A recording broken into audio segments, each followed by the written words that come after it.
I bear witness that there is no God but God, the most merciful, the most gracious, creator of the earth, creator of the heavens, the seen and unseen, and everything in between.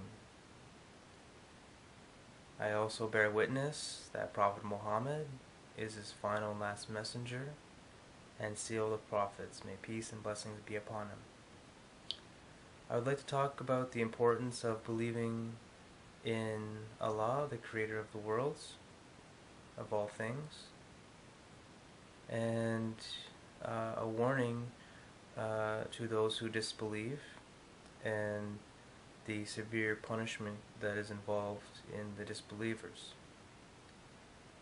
and the importance of following the laws of our Creator and forbidding what He forbids.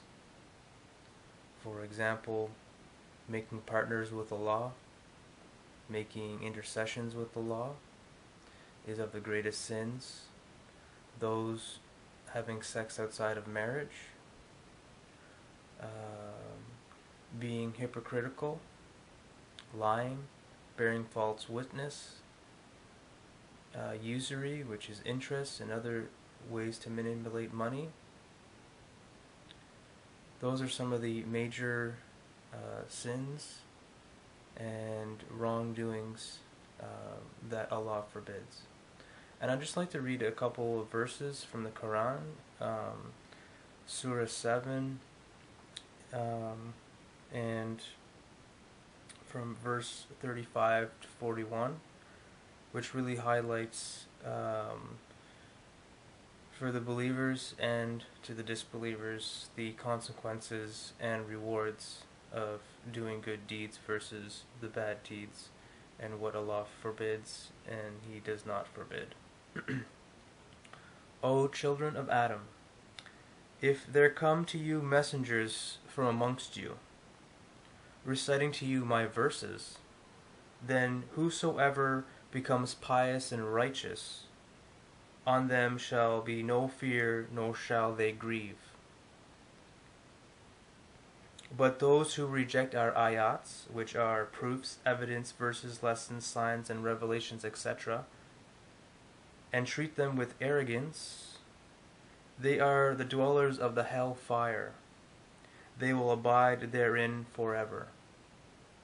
Who is more unjust than one who invents a lie against Allah, or rejects His ayat, which are proofs, evidence, verses, lessons, signs, revelations, etc.? For such their appointed portion, good things of this worldly life, and their period of stay therein will reach them from the book of degrees until when our messengers, the angel of death and his assistants, come to them to take their souls. They, the angels, will say, where are those whom you used to invoke and worship besides Allah? They will reply, they have vanished and deserted us, and they will bear witness against themselves that they were disbelievers. Allah will say, enter you in the company of nations who passed away before you, of men and jinn, into the fire. Every time a new nation enters, it curses its sister nation that went before, until they will be gathered all together in the fire, and last of them will say to the first of them, O Lord, these misled us, so give them a double torment of the fire. He will say, for each one there is double torment, but you know not. The first of them will say to the last of them, you were not better than us, to taste the torment for that you used to earn. Verily, those who deny our ayats, proofs, evidence, verses, lessons, signs, and revelations, etc., and treat them with arrogance, for them the gates of heaven will not be opened, and they will not enter paradise until the camel goes through the eye of a needle, which is impossible. Thus do we recompense the criminals polyists and the sinners. There will be a bed of hell fire, and over them coverings of hell fire.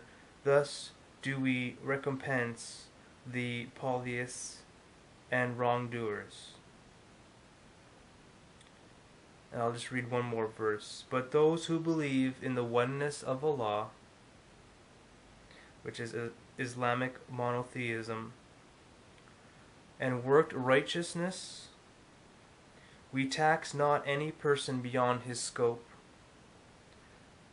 Such are the dwellers of paradise. They will abide therein forever. So, to sum it up,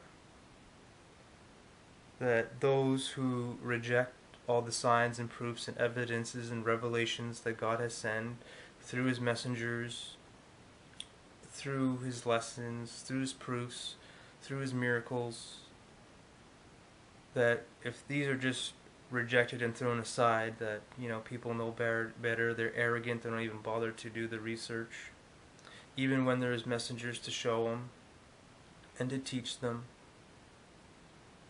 that they will indeed be the dwellers of the hellfire, which is a very painful torment, and for eternity. So for the small time that we're here, it's very beneficial to take advantage of that and believe in the oneness of Allah, believe in the teachings of Prophet Muhammad, because his example is the best example that Allah has set forth for us to learn from.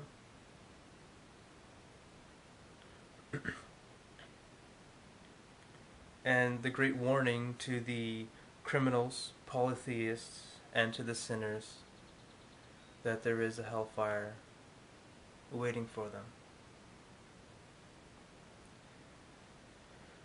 May Allah guide us to the straight path. May He bless the believers, and may He make those of us loved and protected by Allah, and may Allah be pleased with us and guide us to be pleased by Him.